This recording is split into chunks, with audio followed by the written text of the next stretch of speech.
मैं डॉक्टर प्रतिभा सिंघवी आज पुनः प्रस्तुत हूँ एक नए वीडियो के साथ। मेरा यह वीडियो बीकॉम पार्ट प्रथम वर्ष के छात्रों के लिए व्यवसाय संनियम का है।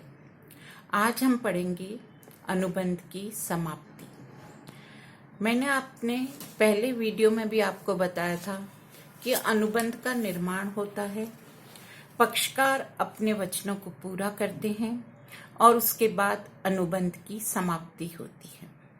तो अनुबंध की समाप्ति के बारे में हम अपने इस वीडियो के अंतर्गत देखेंगे। अनुबंधों की समाप्ति अनेक प्रकार से हो सकती है। इसका सबसे पहला और सबसे सरल जो तरीका है वह है निष्पादन के द्वारा अनुबंधों की समाप्ति।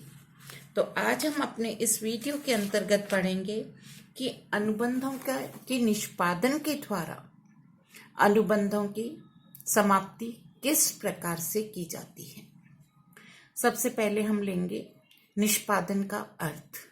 निष्पादन का मतलब है, परफॉर्मेंस का मतलब है दोनों पक्षकार, वचनदाता और वचन ग्रहीता अपने अपने वचनों का निर्वाह करे, अपने कर्तव्यों को पूरा करे या उनका जो दायित्व है उस दायित्व की पूर्ति करती। फॉर एग्जाम्पल, जैसे कि आपने कोई वस्तु खरीदी, दुकानदार ने आपको वस्तु दे दी, आपने दुकानदार को मूल्य का भुगतान कर दिया, तो यह अनुबंध की समाप्ति हो गई है। अनुबंध का निर्माण हुआ, दोनों पक्षकारों ने कर्तव्यों का निर्वाह किया और उसके पश्चात अनुबंध की समाप्ति हो गई। यह अनुबंध की जो समाप्ति है, अनुबंध की निष्पादन जो है वह अनुबंध की समाप्ति का सबसे सुंदर तरीका है, सबसे सरल और सुंदर तरीका है। तो हम देखेंगे यहाँ पर भारतीय अनुबंध अधिनियम के अंतर्गत सेक्शन 37 में निष्पादन की क्या परिभाषा दी गई है। तो धारा 37 में यह व्यवस्था है कि अनुबंध के पक्षकारों का यह दायित्व है कि वे अपने अपने वचनों को पूरा करें अथवा उन वचनों को पूरा करने के लिए प्रस्ताव करें। किंतु यदि इस अधिनियम के प्रावधानों के अधीन अथवा दूसरे राजनियम के लागू होने से किसी पक्षकार को अनुबंध के निष्पादन से मुक्त रखा गया है, तो पक्षकार को अनुबंध का निष्पादन करने की आवश्यकता नहीं पड़ती है। तो यहाँ पर अनुबंध का निष्पादन पक्षकारों के द्वारा अपने अपने कर्तव्यों को पूरा कर कर किया जा सकता है। निष्पादन की दो विधियां हैं। मेथड्स ऑफ परफॉर्मेंस जो है वह दो प्रकार से हो सकता है। पहला, वास्तविक निष्पादन, एक्चुअल परफॉर्मेंस। वास्तविक निष्पादन से आशय ऐसे निष्पादन से है जिसमें पक्षकार अपने अपने वचनों को पूरा करते हैं तथा अनुबंध के निर्माण और अनुबंध की समाप्ति में कोई समय अंतराल नहीं होता है। सामान्यतः हम बाजार जाते हैं और जो वस्तुएं खरीदते हैं, कैश परचेजिंग करते हैं, वो सारी चीजें आपके वास्तविक निष्पादन के अंतर्गत आती है, एक्चुअल परफॉर्मेंस आती है। तो हम अपने सामान्य जीवन में अधिकांशतः वास्तविक निष्पादन के द्वारा अनुबंधों को समाप्त करते हैं। निष्पादन का दूसरा तरीका है प्रस्तावित निष्पादन। प्रस्तावित निष्पादन से आशय ऐसे निष्पादन से है जिसमें अनुबंध के निर्माण के कुछ समय के बाद दोनों पक्षकारों में से कोई भी पक्षकार जो पहले अपने वचन को पूरा करने के लिए तैयार है, वह दूसरे पक्षकार को प्रस्तावित करता है, उसके सामने प्रस्ताव रखता है कि वह अपना वचन पूरा कर दे और अनुबंध की समाप्ति कर ले। लेकिन यदि पक्षकार स्वयं अपने वचन को पूरा करने में सक्षम नहीं है, तो वह दूसरे के सामने प्रस्ताव रखने का भी अधिकारी नहीं होता है। उदाहरण के लिए, आपने किसी वस्तु के लिए किसी दुकान पर ऑर्डर किया था। आपको वस्तु खरीदनी थी X, और दुकानदार ने कहा कि 5 दिन के बाद वस्तु आ जाएगी, वह आपको वस्तु की डिलीवरी दे देगा। उसी समय वस्तु के मूल्य का भुगतान भी किया जाना था। 5 दिन के बाद आप दुकान पर जाते हैं और वस्तु की मांग करते हैं, लेकिन आप स्वयं मूल्य का भुगतान नहीं कर पा रहे हैं। आपके पास इतने पैसे नहीं है कि आप उसी समय मूल्य का भुगतान कर सकें, तो आप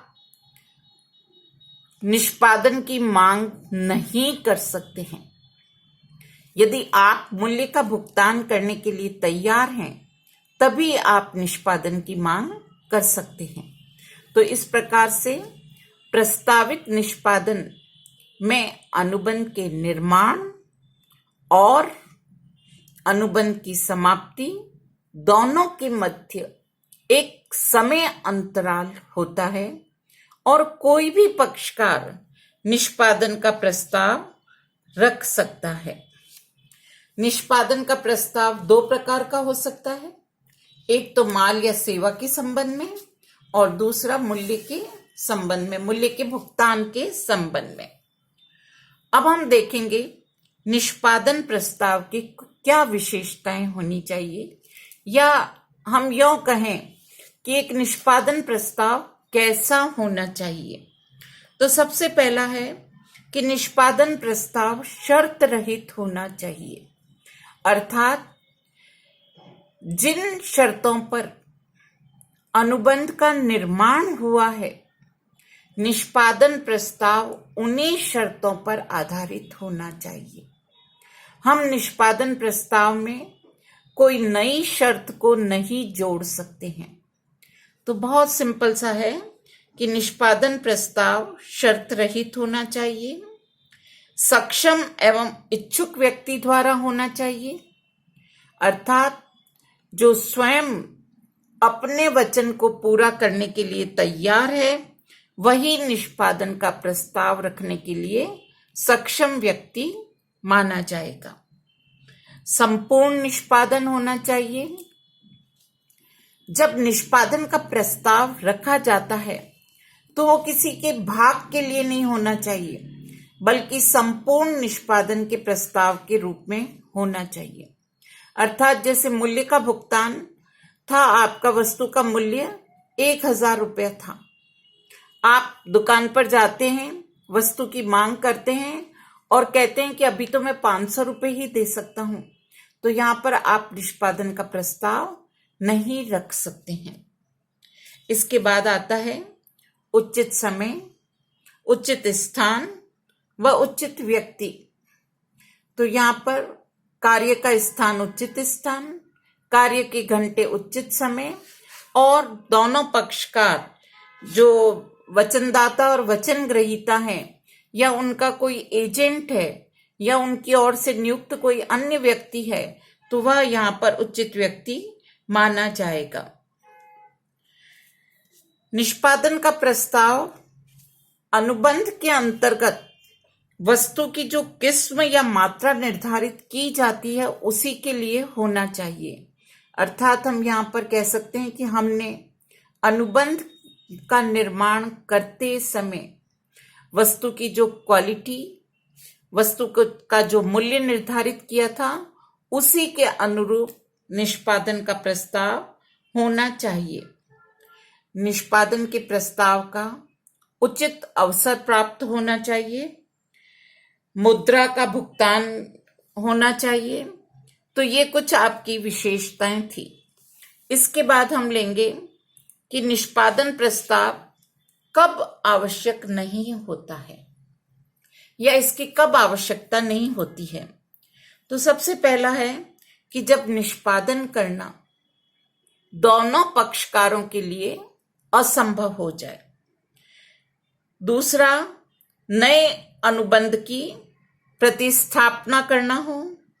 तीसरा, जब निष्पादन क्षमा कर दिया जाए। चौथा, जब अनुबंध को निरस्त कर दिया जाए। पांचवा, जब वचन ग्रहीता निष्पादन प्रस्ताव को अस्वीकार कर दे। छठा, वचन ग्रहीता उचित सुविधा उपलब्ध नहीं कराए। या सातवां, जब ठहराव गैर कानूनी हो जाए। ये था आपका कि जब एक पक्षकार को निष्पादन प्रस्ताव की आवश्यकता नहीं होती है। इसके बाद आते हैं हम अनुबंध निष्पादन के लिए कौन कौन उत्तरदायी व्यक्ति हैं। तो वचनदाता, एजेंट, उत्तराधिकारी, तृतीय पक्षकार या संयुक्त वचनदाता अनुबंध के निष्पादन के लिए उत्तरदायी होते हैं। इसके बाद हम आएंगे कि निष्पादन की मांग किन व्यक्तियों के द्वारा की जा सकती है। वचन ग्रहीता, उत्तराधिकारी या संयुक्त वचन ग्रहीताओं की स्थिति में उनमें से कोई भी एक वचन ग्रहीता निष्पादन की मांग कर सकता है। इसके बाद हम लेंगे कि जब समय अनुबंध का सार तत्व होता है तब अनुबंध का निष्पादन किस प्रकार से होगा। तो सबसे पहला है कि जब अनुबंध में निश्चित समय निर्धारित कर दिया जाता है तो उस निर्धारित समय में ही अनुबंध के निष्पादन का प्रस्ताव होना चाहिए। तो इस संबंध में कुछ नियम है कि जब समय अनुबंध का सार तत्व हो तो निश्चित समय में पूरा न करने का प्रभाव अनुबंध समाप्त हो जाएगा।